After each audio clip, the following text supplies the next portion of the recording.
দেখো অনেকদিন পর ইস্টবেঙ্গল এএফসি কম্পিটিশনসে গেছিল, বাট যেভাবে গ্রুপ স্টেজ ইস্টবেঙ্গল টপ করেছিল, কোয়ার্টার ফাইনালসে আজকেও সেকেন্ড লেগের ম্যাচটাতে ফার্স্ট হাফে যে আশাটা ইস্টবেঙ্গল সমর্থকরা দেখেছিল, সেটা কোথাও ম্যাচের শেষে কিন্তু একদমই ব্যর্থ হয়েছে।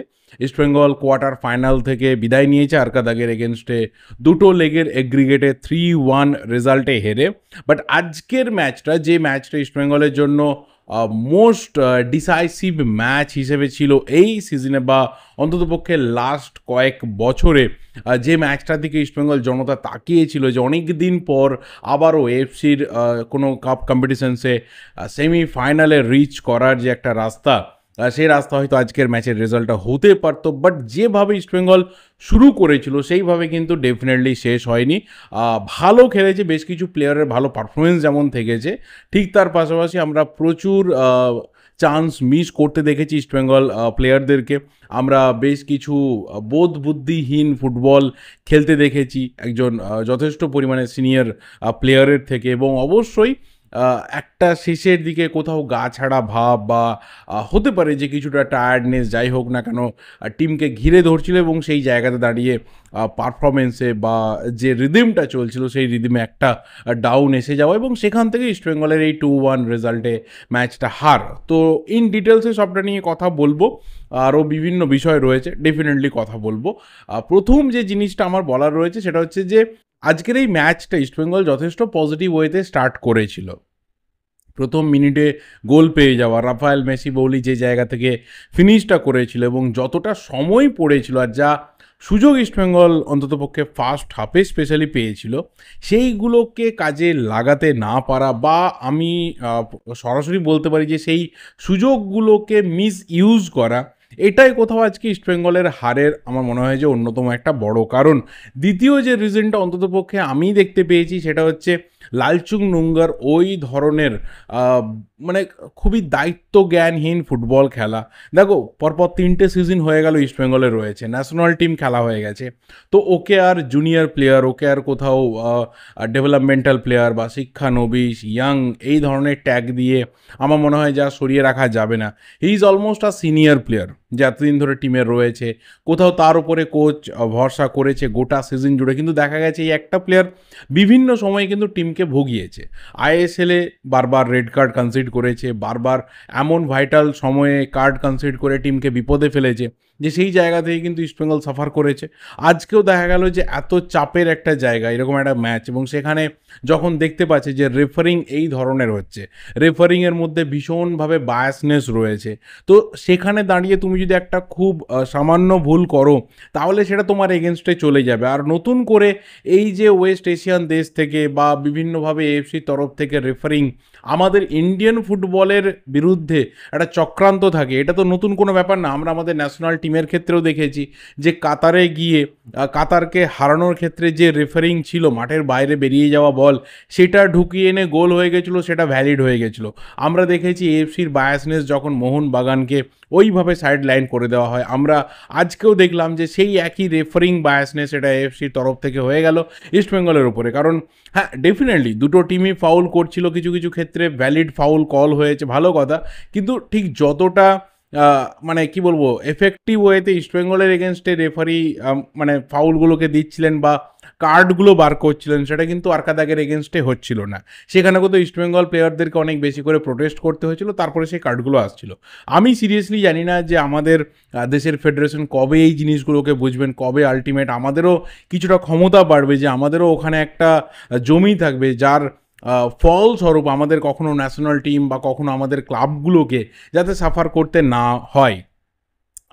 অদূর ভবিষ্যতে হবে কি হবে না সেটা অন্য ব্যাপার, বাট কোথাও বায়াসনেসটা ভীষণভাবে চোখে পড়ছিল।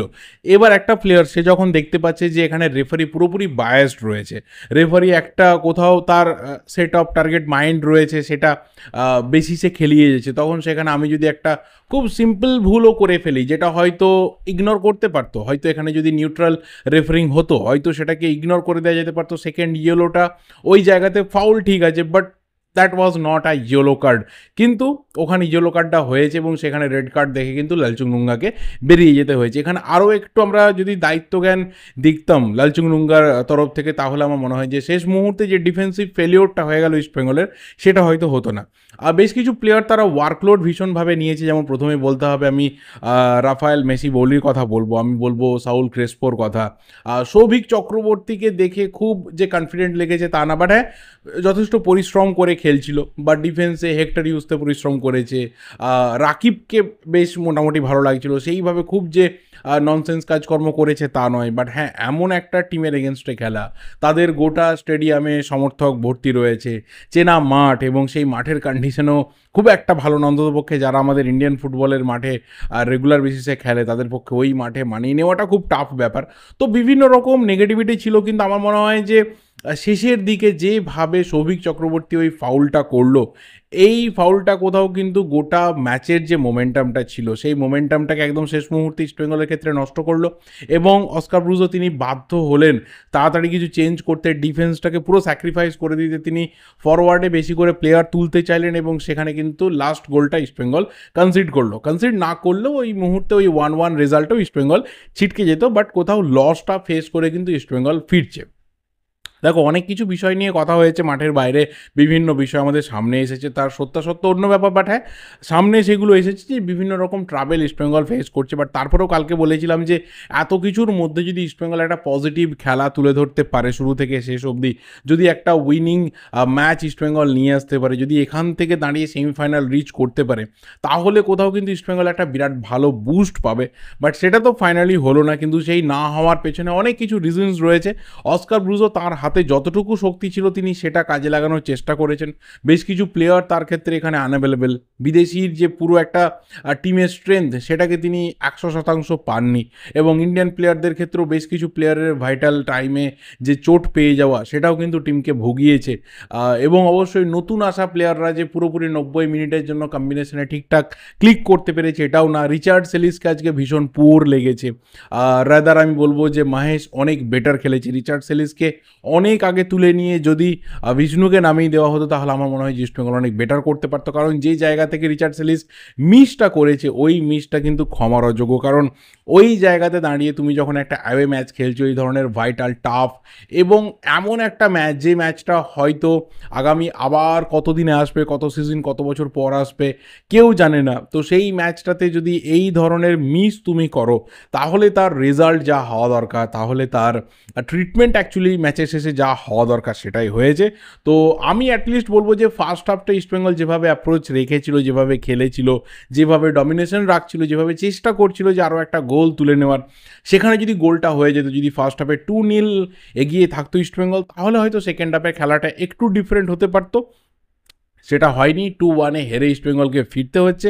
এবার দেখা যাক, এই সিজনে এখনও আর সুপার কাপটা পড়ে রইল ইস্টবেঙ্গলের কাছে, যদি আবারও সুপার কাপ ইস্টবেঙ্গল জিততে পারে, যদি ট্রফি ধরে রাখতে পারে, যেটা ভীষণভাবে কিন্তু টাফ, কারণ বাকি টিমগুলোর দিকে তাকালে দেখা যাবে তাদের স্ট্রেংথ বলো, তাদের যে মোবিলিটি বলো, বা তাদের যে ফর্মের মধ্যে থাকা বলো, সেটা অনেক বেটার। এবং বিশেষ করে যে 6টা টিম প্লে অফসে চলে গেছে, তার মধ্যে 2টো টিম মোহনবাগান গোয়া খেলবে সেমিফাইনাল, বাকি 4টে টিম প্লে অফ খেলবে, তারা আরও বেশি ম্যাচ পাবে, আরও বেশি তারা নিজেদেরকে ফিট রাখতে পারবে, তো তারাও কিন্তু অনেক বেটার এবং অনেক হার্ড চ্যালেঞ্জ ছুঁড়ে দেবে, বাকি টিমগুলো ভালো চ্যালেঞ্জ ছুঁড়ে দেবে, যেটা গতবার ছিল না খুব বেশি করে। যে টপ টিমগুলো মোটামুটি এক্সপেক্টেড ছিল যে ফাইট করবে সেমিফাইনাল ফাইনাল অবধি গিয়ে, তাদের ম্যাক্সিমাম প্লেয়াররাই কিন্তু ছিল আমাদের ন্যাশনাল টিমের ক্যাম্পে, তো সেটা ইস্টবেঙ্গলের জন্য একটা প্লাস পয়েন্ট ছিল, একটা পজিটিভ দিক ছিল। ওড়িশার জন্যও ছিল, কারণ ওড়িশা থেকেও জাস্ট একজন অমরিন্দর সিং ছাড়া সেভাবে কেউই ন্যাশনাল টিমের ক্যাম্পে ছিল না, মানে কেউই ছিল না বলতে গেলে, ইস্টবেঙ্গল থেকেও 1-2 জন ছিল।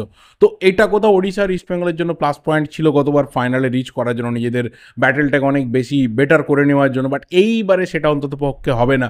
প্রত্যেকটা টিম তাদের নিজেদের ফুল স্ট্রেংথ নিয়ে সুপার কাপে নামবে।